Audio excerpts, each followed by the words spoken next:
September 2025 marked the latest edition of the Amba Pawankhind ride, curated exclusively for members of Speaking Wheels, Pune's #1 leisure cycling club. This 150-kilometer round trip beautifully blends adventure, history, and friendship, taking riders through the lush green landscapes of Amba Ghat before culminating in a visit to Pawankhind, the sacred site where Baji Prabhu Deshpande and his band of valiant Maratha warriors laid down their lives. As with all Speaking Wheel rides, the pace was easy and inclusive, with plenty of breaks and photo stops. The countryside at this time of the year is breathtaking, often making you feel as though you're cycling somewhere in Europe. Perfectly timed chai breaks added warmth and energy, turning the energy into a relaxed and memorable experience. After lunch and some well-earned rest at the destination resort in Amba, it was time to hop into jeeps for the journey to the Pawankhind monument.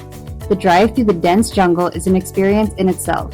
The excursion ends back at the resort where the evening unfolds at an easy pace.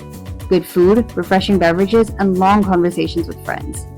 Short yet deeply fulfilling, this ride soothes the soul while reminding us how fortunate we are to live in a land blessed with rich landscapes and heroic history.